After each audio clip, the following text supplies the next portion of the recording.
자, 지난주에는 저희들이 이스라엘 백성들이 홍해를 건너고 하나님 앞에 기쁨과 감사의 그 구원에 대한 감사의 찬양을 올리는 내용들을 살펴보았습니다.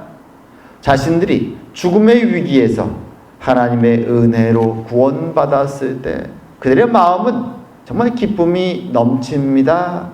하나님의 구원을 찬양하고, 그리고 그 하나님이 조상의 하나님, 아브라함의 하나님, 자신들의 하나님이 바로 유일하신 하나님, 세상 그 무엇과도 비교할 수 없는 참된 하나님이란 사실을 발견하고 기뻐 찬양합니다. 그리고 이제 그 하나님이 인도하실 약속된 그 나라에 들어갈 것을 소망하며 찬양합니다. 세상 그 어느 곳과도 비교할 수 없는 그 낙원과 같은 하나님의 나라에 들어갈 날을 기대하고 찬양하는 것이죠. 자, 여러분들은 어떻습니까? 이런 구원의 경험이, 기쁨이 여러분 마음속에 있습니까? 사실 저도 지금으로부터 글쎄요, 군대를 제대하고 95년, 4년, 그렇죠. 94, 5년쯤 됐으니까 지금으로부터 한 30년 전이죠. 30년 전. 제대를 하고 다시 한번 하나님의 은혜, 회심을 경험하고, 아마 그때부터 한 1년 정도는 그저 하나님 앞에 무릎만 꿇으면 눈물이 나고 감격하고 기뻐하는, 사실 저는 그전까지는 눈물이 잘 없던 사람이었습니다. 근데 하나님의 구원의 은혜를 경험하고 나니까 그저 무릎만 꿇고 눈만 감으면 그렇게 눈물이 나고 감사와 감격의 은혜 속에 젖어있던 경험이 있습니다. 그때는 그렇게 생각했죠. 야, 하나님이 이런 큰 은혜를 나에게 주셨는데 내가 하나님을 위해서 무엇을 해야 될까? 세상 그 무엇도 줄 수 없는 이 하나님의 크신 은혜 앞에서 무엇을 할 수 있을까? 그때는 하나님이 명령하시면 어떤 일이든지 아프리카에 가라 그러면 가고, 광산에 들어가라면 들어가고, 모든 일을 다 할 수 있을 것 같은 담대한 용기가 있었습니다. 그때는 정말 하나님의 은혜로 은혜 충만해서 내 믿음이 정말 대단히 크다라고 느낄 정도로, 그리고 그런 은혜와 감격을 공유하지 못하는 사람들을 보면서 저 사람들은 왜 저렇게 믿지 못할까? 믿음이 없을까? 라고 생각했던 적도 있습니다. 하지만 시간이 지나면서 깨달은 것은 그 감격, 그 눈물, 기쁨은 이제 막 믿음을 시작한, 이제 막 구원받은 초신자의 것이었다는 것을 시간이 지나면서 깨닫습니다. 왜냐하면 우리 앞에는 많은 어려움과 시험이 있고, 그 어려움과 시험을 경험하다 보면 어느샌가 많은 구원의 기쁨과 감격이, 그 눈물이 마르고 사라지는 일들도 있기 때문입니다. 어떤 사람들은 그런 어려움을 경험하면서 심지어 교회를 일정 시간 떠나는 일들도 생깁니다. 한때는 누구보다도 믿음 있어 보이던 그 사람들이 시험과 어려움 앞에서 좌절하고, 하나님께 기도하다가 응답이 없으면 실망하고 낙담하고 떠나는 모습들도 보게 됩니다. 믿음이라는 것은 그렇게 단순하지 않다라는 것이죠. 신앙의 길이라는 것은 그렇게 쉽지 않다라는 것을 시간이 지나면서 경험을 하게 됩니다. 오늘 본문에도 말하자면은 홍해를 건너고, 우리가 지난주에 본 것처럼 하나님이 시키면 모든 걸 할 수 있을 것 같은 그 구원의 감격으로 기뻐하던 이스라엘 사람들이 이제 하나님 앞에서 불만을, 불평을, 원망을 쏟아내는 장면이 등장합니다. 아니, 무슨 일이 벌어진 것일까요? 홍해를 건너고 누구도 경험할 수 없는 기적을 경험하고 그렇게 기뻐하고 감사했던 사람들이 왜 오늘 본문에서는 하나님 앞에서 원망과 불평과 분노를 쏟아내고 있는 것일까요? 그리고 그렇게 그 길로 그들을 인도하신 하나님의 의도는 무엇일까요? 오늘은 이 본문, 우리가 흔히 마라의 사건이라고 부르는 이 사건을 보면서 하나님이 우리에게 주시기 원하시는 메시지가 무엇인가 생각해 보는 시간을 갖기 원합니다. 자, 오늘 본문의 사건은 이제 홍해를 건너고 3일 뒤에 발생한 사건입니다. 이스라엘 사람들은 출애굽할 때, 애굽을 나올 때 사실 많은 가축들을 데리고 나왔기 때문에 꽤 많은 물도 당연히 준비하고 출발했습니다. 하지만 시간이 1주일, 2주일 계속 흘러가자. 그리고 홍해를 건너고 이제 광야란 땅을 보신 적이 있나 모르겠는데 사막과 같은 곳이죠. 물을 찾기가 어렵고 건조하고 해가 쨍쨍 내려 쬐입니다. 그곳을 하루 이틀 물을 찾지 못하고 계속 걸어가자 사람들 마음속에 걱정과 근심과 두려움이 올라오는 것이죠. 그리고 3일째 되는 날 드디어 물을 발견합니다. 하지만 그 물을 맛보자 그 물은 너무 써서 먹을 수 없는 쓴물이었습니다. 그래서 히브리어로 쓰다라는 이름으로 그곳을 마라라고 사람들이 붙였습니다. 써서 먹을 수 없는 물. 그리고 사람들은 이러다가 우리가 가져온 가축들도 다 죽고 우리의 가족들도 목말라 고통 속에 시달리지 않을까 두려움 속에 이제 원망이 올라옵니다. 불과 3일 전에 하나님의 광경의 그 기적을 목격했는데 3일이 지나고 그들은 원망과 불만을 쏟아냅니다. 그리고 그 원망을 들은 모세가 하나님께 간구합니다. 도와주십시오. 그러자 하나님이 모세에게 한 나무를 가리킵니다. 보여주시죠. 그리고 그 나무를 그 물에 던지자 그 쓴물이 달아져서 이스라엘 사람들은 그것을 먹게 됩니다. 그리고 오늘 본문을 보면 하나님이 그곳에서 그들을 시험하셨다라고 말합니다. 테스트라는 것이죠. 마라의 쓴물이 하나님의 테스트였다 이렇게 말합니다. 그리고 하나님이 말씀하시죠. 내 말에 믿고 순종하면 내 율법을 지키면 너희들은 병에 걸리지 않고 순탄할 것이다. 그리고 그들을 데리고 간 곳이 오늘 본문에 등장하는 본문 마지막 절에 읽은 내용이죠. 거기 보면 그렇게 얘기하죠. 엘림에 이르니 거기에 물샘 12가 종려나무 70그루가 있는지라 오아시스에 도착한 것입니다. 자, 이것이 오늘 본문의 짧은 스토리입니다. 이 스토리를 잘 보게 되면 몇 가지 의문이 이제 생기게 되는데요. 자, 첫 번째 의문은 무엇인가 하면 지금 이스라엘 사람들은 그저 랜덤하게 아무데나 길을 가는 것이 아닙니다. 구름길 등과 불기둥에 따라서 하나님의 인도하심을 따라 이 길을 가고 있습니다. 그런데 왜 하나님은 이 쓴 마라의 길로 먹을 수 없는 그 물이 있는 곳으로 그들을 인도하셨을까요? 그리고 또 한편 이스라엘 사람들의 이 반응은 불과 3일 전에 홍해의 기적을 경험했던 그들의 반응은 또 왜 이럴까요? 이렇게 연약하고 믿음 없는 자의 모습을 드러내는 것일까요?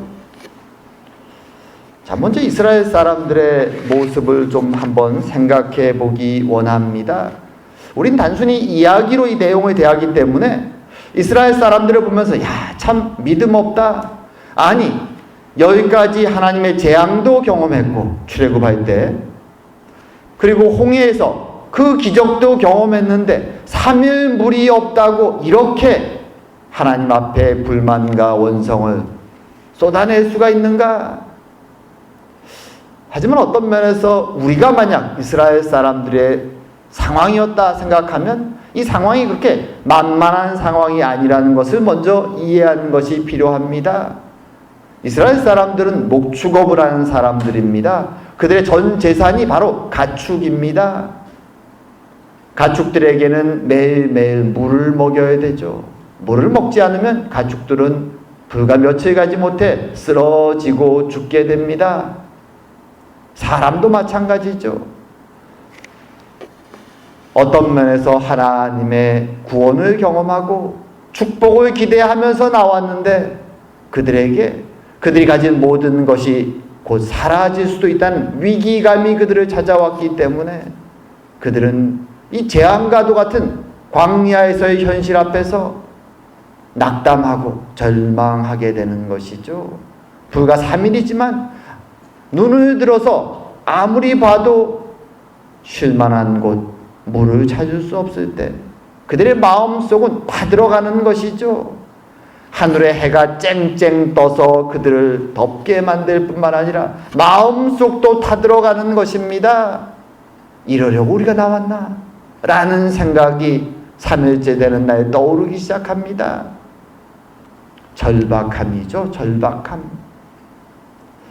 3일 동안 그렇게 더운 광야를 물 없이 걸어가다 보면 우리도 아마 이스라엘 사람들처럼 불만을 쏟아낼 수 있을 것입니다.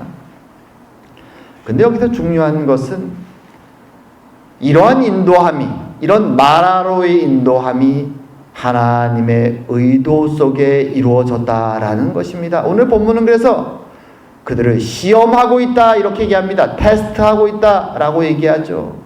왜 하나님은 하나님의 구름 기둥과 불 기둥으로 그의 사랑하는 백성들을 굳이 광야로 인도하시고 또 이 쓴물 마라로 인도하시는 것일까요? 이 창세기부터 출애굽기 쭉 지나가다 보면은 이 오늘 본문에 나오는 마라라고 번역되는 쓰다라는 뜻의 히브리어 단어가 몇 번 언급이 됩니다. 특별히 출애굽기에서 3번이 언급되는데 잘 보면 지금 하나님의 의도를 우리가 조금 발견하게 됩니다. 출애굽기 1장에 가게 되면은 이 단어가 어떤 뜻으로 쓰이는가 하면 이스라엘 백성들이 바로에 의해서 엄청난 노동을 하게 되고 종처럼 고생하기 시작할 때 그것을 표현하면서 이스라엘 사람들의 삶이 썼다, 마라처럼 됐다. 그들의 삶이 그렇게 표현합니다. 그들의 삶이 너무 썼다라고 말하죠. 우리는 인생이 쓰라리다, 쓰다 이런 표현을 우리 한국말에도 있습니다. 지금 그들의 인생이 너무 고통스럽기 때문에 그것을 이 마라라는 단어로 쓰다라고 표현을 하는 것이죠. 애굽에서의 삶이 노예로 삶으로 매일매일 고생하는 삶으로 바뀌었기 때문에 이렇게 말합니다. 그리고 두 번째로 출애굽기 12장에 가게 되면 유월절 사건이 등장합니다. 그 유월절 사건에 가게 되면 하나님이 이스라엘 사람들에게 명령을 하죠. 이제 출애굽의 마지막 밤입니다. 어린 양을 잡아서 그들에게 먹게 하죠. 그 어린 양은 대속의 어린 양이죠. 어린 양을 잡아서 그 고기를 먹을 때 그것은 너희들을 위해서 죽은 이 어린 양의 죽음에 너희들이 동참한다.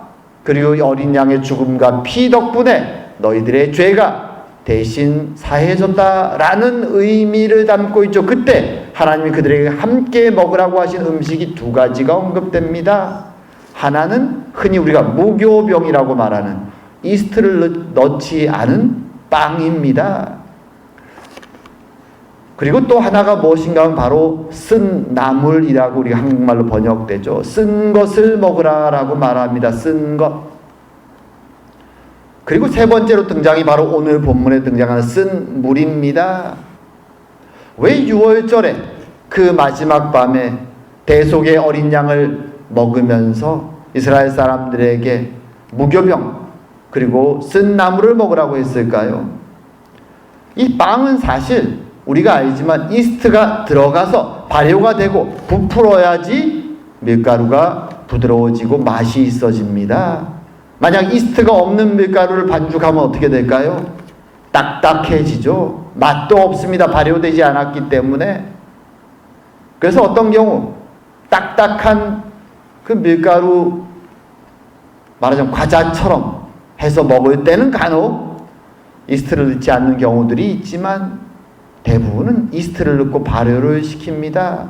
그런데 하나님은 오늘 이 유월절 사건에서 이스라엘 사람들에게 이스트를 넣지 않고 무교병을 가지고 먹으라고 말합니다. 그것은 곧 임박한 광야의 삶을 의미하는 것입니다.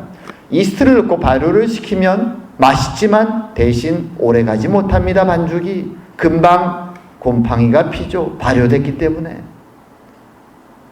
말하자면 이제 임박한 광야 생활, 나그네 생활을 준비하면서 이스라엘 사람들에게 무교병을 먹으라고 말하는 것이죠. 그리고 밀가루 반죽을 이스트 없이 준비해서 광야 생활을 준비하라고 말하는 것입니다. 쓴 나물도 동일합니다. 양념을 넣고 조미료를 넣고 맛있게 하면 그 나물은 오래가지 못합니다.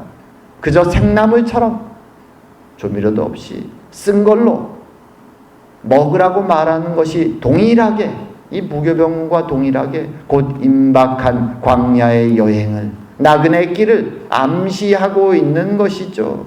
그것을 준비하라는 말이죠. 그런 마음으로. 그래서 지금도 이스라엘 사람들은 매년 6월절이 되면 무교병과 쓴 나물을 먹습니다. 자신들의 조상들이 하나님의 은혜로 구원받고 그리고 임박한 여행 속에 광야의 나그네 길을 경험했음을 기억하면서 그들이 그것을 먹는 것이죠. 그리고 이제 그들 앞에 닥친 것이 쓴 물이었습니다. 하나님은 이 과정들을 통해서 이스라엘 사람들을 준비시키시는 것입니다. 그리고 오늘 본문의 내용의 사건을 마주하면서 하나님이 말하죠. 이것이 그들에게 시험이었다, 이렇게 말합니다. 시험이었다. 어떤 의미의 시험입니까? 그것은 쓴 물이 그들 앞에 있을 때, 먹을 만한 단물을 찾을 수 없을 때 이스라엘 백성들이 불과 3일 만에 어떻게 반응하는가를 하나님이 시험하신 것이죠. 한번 보기 원하는 것이죠. 3일 전에 홍해를 건넜을 때는 기뻐하고 찬양했던 이스라엘 백성들이 3일 동안 물을 주지 않고 이제 쓴물을 만났을 때 과연 어떻게 반응하는가 지켜보기 원하시는 것입니다. 물론 이스라엘 사람들은 이 시험에 실패합니다. 불평을 하죠. 불만을 토로합니다. 그러자 하나님이 그제서야 그 쓴물을 기적처럼 단물로 바꿔주시죠. 그러고 말씀하시는 것이죠. 이것은 테스트였어. 시험이었어. 너희들은 아직 이 수준밖에 안 되는구나. 그리고 이제 또 가자라고 말씀하십니다. 그러고 또 말씀하시죠. 오늘 본문에서 말하는 것처럼 너희들이 여호와의 말을 순종하면, 그의 계명을 지키면 너희들에게는 질병도 없고 너희들의 길이 순탄할 것이다. 기억해라. 그러면서 그들을 광야의 시험으로 인도해 가십니다. 사실 우리는 이 시험이라는 것을 별로 좋아하지 않습니다. 쓴물을 좋아하지 않죠. 어릴 때 우리가 먹던 한약 같은 거 기억나시나 모르겠어요. 한약이 얼마나 씁니까? 가끔 한약을 먹게 되면 어린아이들은 정말 쓰기 때문에 먹기를 싫어합니다. 그때 부모들이 얘기하죠. 야, 이거 먹으면 사탕 줄게. 그렇게 얘기하죠. 단 걸로 유혹을 하면서 쓴 약을 먹게 합니다. 어린아이나 어린아, 저도 지금까지도 단 것을 좋아합니다. 우리 본능이죠. 우린 달달한 것을 좋아합니다. 쓴 것을 싫어합니다. 하지만 우리 옛말에 있듯이 입에는 쓴 것이 몸에는 좋다라는 말이 있죠. 하나님 지금 이스라엘 백성들에게 이 쓴 광야의 삶을 하나씩 하게 하면서 그들에게 시험을 하고 교훈을 주시고 배우게 하시기를 원하는 것입니다. 무엇을 배우기 원하실까요? 이 시험을 통해서 하나님이 누구신가, 그리고 자신들이 얼마나 연약한 존재인지를 이 삶을 통해, 광야의 삶을 통해 경험하기를 원하는 것입니다. 물론 신앙생활을 하는 하나님의 백성들, 오늘 본문에 등장한 이스라엘 사람들을 포함해서 모든 하나님의 백성들은 출애굽의 구원을 경험했으면 이 광야를 그냥 스킵하고 바로 약속의 땅으로 가기를 원하죠. 이게 우리의 사실은 마음입니다. 우린 달다하고 적과 꿀이 흐르는 그 약속의 땅으로 들어가기를 원합니다. 하지만 하나님은 그렇게 하지 않고 계시고 그것이 하나님 나라의 규칙임을 오늘 보여주시는 것입니다. 여기서 두 가지 중요한 사실이 있습니다. 이 출애굽의 사건은 모든 믿는 자의 신앙생활의 하나의 샘플 같은 예가 되는 것이죠. 이그젬플이죠. 구원이 무엇인가, 하나님 나라의 역사가 어떻게 진행되는가에 대한 중요한 샘플입니다. 하나님 이것을 보여주시죠. 그래서 출애굽의 사건은 모든 성도들의 구원의 사건을 의미합니다. 하지만 구원받은 성도들의 신앙은 거기서 끝나서 바로 약속의 땅으로 들어가는 것이 아니라 구원받은 성도의 신앙은 그때부터 출애굽해서 홍해를 건넜을 때 시작되는 것임을 말하는 것이죠. 이제 시작되는 것입니다. 약속의 땅에 들어가기까지 그 중간의 시간이 필요하다. 이걸 기억하라고 하나님이 오늘 이 사건을 말씀해 주시는 것이죠. 우리는 원하지 않지만 하나님이 보시기에는 우리에게는 광야의 나그네의 삶이 필요하다. 이것을 기억해라. 너희들이 지금 살아가는 이 세상의 삶이 바로 나그네의 길이고 시험의 삶이고 훈련의 삶임을 기억하라고, 때로는 쓴 것을 먹어야 된다고 말씀해 주시는 것입니다. 이것은 두 가지 측면에서의 시험입니다. 첫 번째로는 개인적인 측면에서의 신앙의 성숙을 위한 훈련이죠. 신앙의 성숙을 위한. 오늘 이스라엘 사람들의 모습을 잘 보게 되면 오늘 본문에서 백성이 모세에게 원망했다라는 표현을 씁니다. 이 원망했다라는 표현은 그저 배가 고프고 마실 물이 없어서 투덜거렸다, 하나님 좀 도와주세요 라는 수준의 말이 아닙니다. 히브리말로 룬이라는 단어인데요, 이 단어는 어떤 때 사용되느냐, 오늘 본문에 사용되고 바로 다음 장에 가게 되면 이제 물은 먹었는데 배가 고픈 것이죠.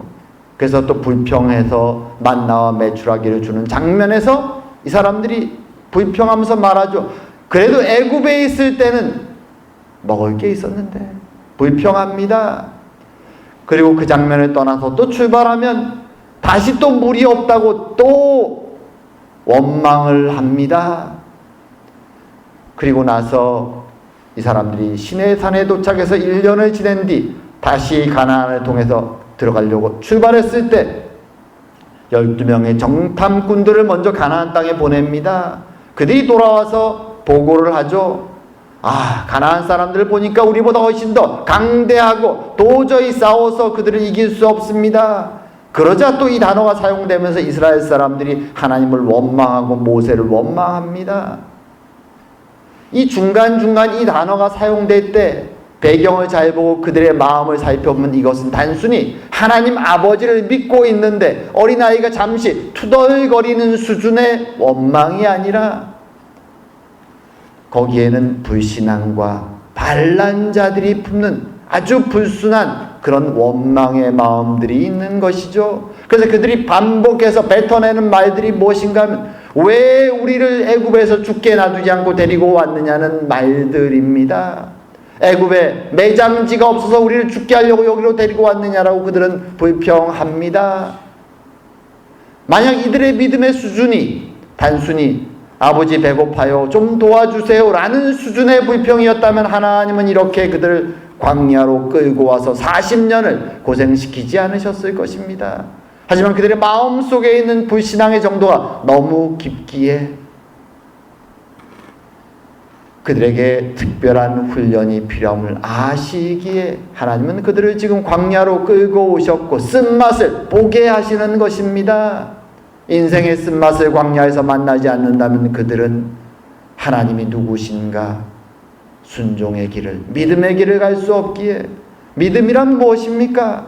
믿음이라는 것은 내가 얼마나 욕망 속에서 죄의 길을 걸어가는가 라는 나 자신에 대한 깊은 포기와 깨달음이 있어야 되고, 한편으로는 하나님만이 나의 구원자요 인도자가 되심을 고백하는 것이죠. 하지만 대부분의 세상 사람들은, 아니 많은 또한 교회 다니는 사람들은 어떻습니까?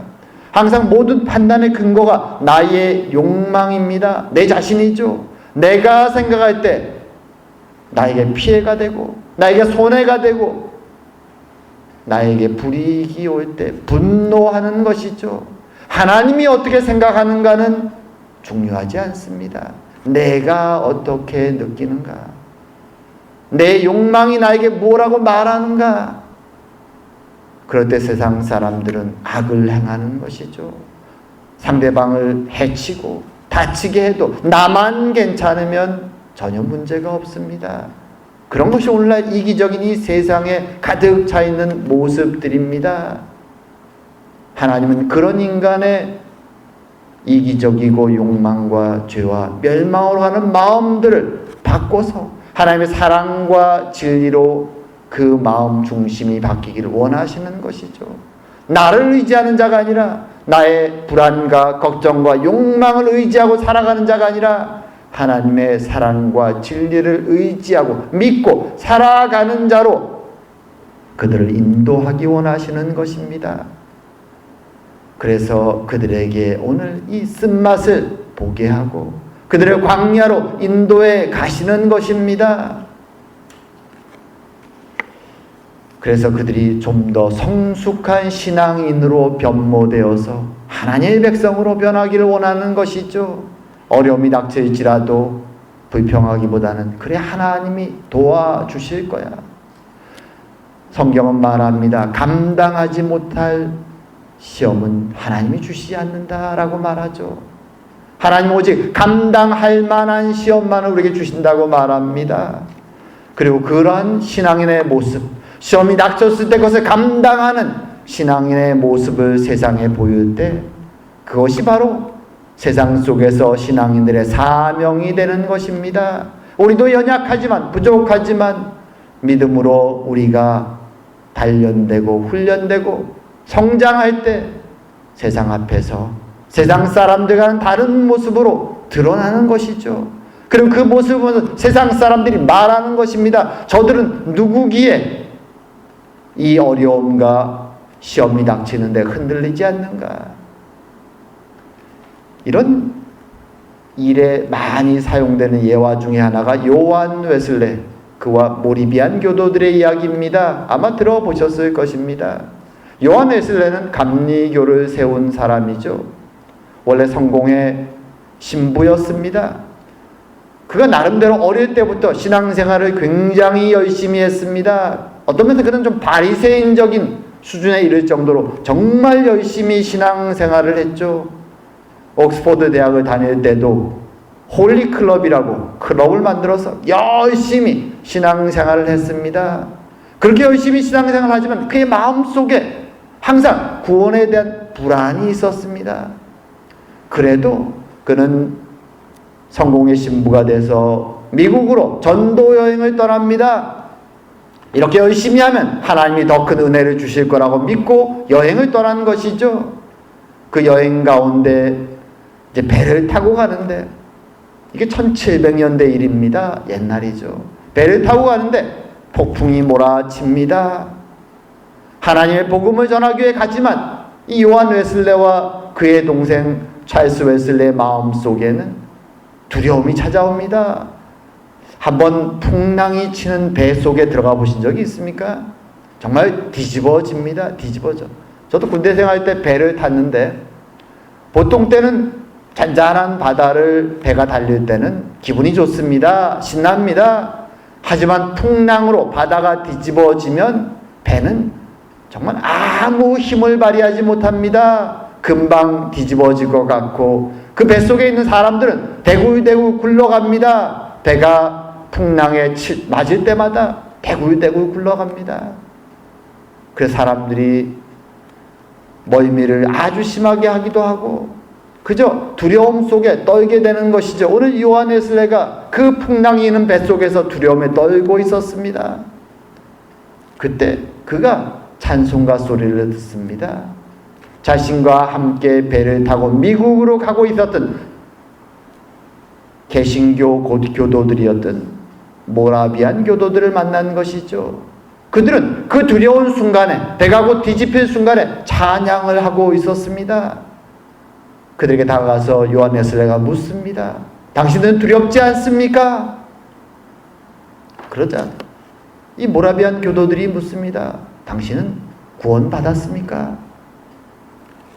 구원받은 사람입니까? 라고 묻습니다. 구원받은 사람입니까? 하나님의 은혜로 구원받았다면 우리의 생명이 육신이 살아있든 죽든 영원히 하나님께 속한 것임을 안다면 우리는 두려워할 필요가 없습니다. 라고 모라비안 교도들이 고백합니다. 그래서 요한 웨슬레에게 묻는 것이죠. 당신은 구원받았습니까? 그 순간 요한 웨슬레는 자신이 신부였음에도 불구하고 100% 100% 예스라고 대답을 못하는 것입니다. I hope so라고 그는 대답합니다. 그러면서 모라비안 교도들을 보면서 도전을 받습니다. 믿음이 무엇인가? 믿음을 가지면 저렇게 변할 수 있는 것인가? 죽음도 두려워하지 않는 모습으로 이 시험과 어려움이 닥치는데 그 앞에서 무너지지 않는 모습을 보이는구나. 그에게부터 도전받고 은혜 받아서 요한 웨슬레도 위대한 믿음의 사람으로, 그리고 영국 땅의 복음적인 교단 감리교를 그 당시에 세우는 종교 지도자가 되는 것이죠.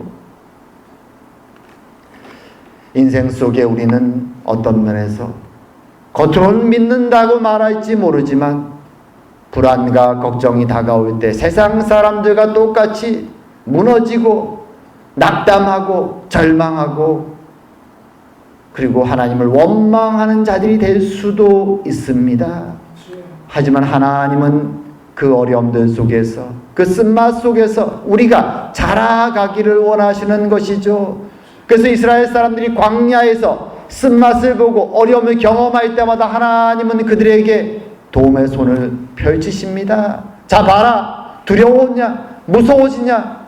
나에게 지금 원망했느냐? 내가 너희들 앞에 살아있다. 나를 믿고 믿음 없는 자가 되지 말고 믿는 자가 되라고 하나님은 말씀하십니다.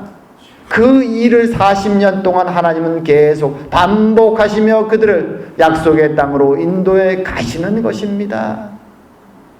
참아주시고 기다려주시고 그들이 하나님의 시험 앞에서 믿음으로 서기를 기다리시는 것입니다. 그리고 그렇게 자라갈 때 그 믿음의 모습은 그 개인의 신앙의 모습이 아니라 세상 속에서 하나님의 영광을 드러내는 모습이 되는 것입니다. 그래서 이러한 시험을 가리켜서 야고보 사도는 이렇게 말합니다. 야고보 1장의 말씀입니다. 야고보서 1장에 내 형제들아 너희가 여러 가지 시험을 당하거든 온전히 기쁘게 여기라. 이는 너희 믿음의 시련이 인내를 만들어내는 줄 너희가 알미라. 인내를 온전히 이루라. 이는 너희로 온전하고 구비하여 조금도 부족함이 없게 하려 함이라. 12절에 또 이렇게 얘기하죠. 시험을 참는 자는 복이 있나니 이는 시련을 견디어낸 자가 주께서 자기를 사랑하는 자들에게 약속하신 생명의 면류관을 얻을 것이기 때문이라. 이것이 하나님의 약속의 말씀입니다. 우린 본성적으로 달콤하고 우리에게 도파민을 주는, 어떤 면에서 기쁨을 주는 좋아하는 것들만이 나의 인생 가운데 찾아오기를 기대하고 하나님께 그렇게 기도합니다.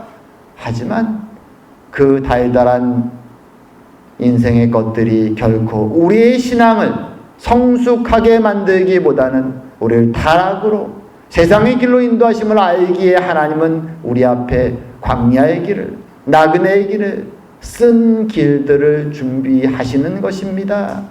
그리고 그것을 통하여 성숙한 신앙으로 세상 가운데 하나님의 영광을 드러내는 신앙인의 모습으로 인도해 가시기 원하시는 것입니다. 참으로 그 길을 함께 걸어가며 주님이 준비한 생명의 면류관을 다 받고 기쁨과 감사로 주님을 만나는 저와 여러분 되기를 주의 이름으로 축원드립니다. 기도드리겠습니다. 사랑과 은혜의 하나님 아버지, 오늘도 광야에서 마라의 쓴물을 만나서 낙담하고 절망하고 원망하며 무너지는 이스라엘 백성들을 야단치지 아니하시고 그들의 시험 가운데서 다시 단물을 바꿔주시며 인도해 가시는 하나님의 모습을 우리에게 보여주시니 감사합니다. 우리의 연약함을 아시기에, 우리의 믿음 없음을 아시기에 우리를 버려두지 아니하시고 우리를 나그네의 길로, 광야의 길로, 성숙한 신앙인의 길로, 구원의 길로, 생명의 면류관을 받는 길로 인도해 가시는 하나님의 은혜에 감사드립니다. 참으로 그 은혜를 고백하며 주님 앞에 기쁨과 감사로 매일매일 살아갈 수 있는 저희가 될 수 있도록 주님 축복하여 주시옵소서. 오늘도 함께 하심을 감사드리오며 모든 말씀 예수님 이름으로 기도드립니다. 아멘.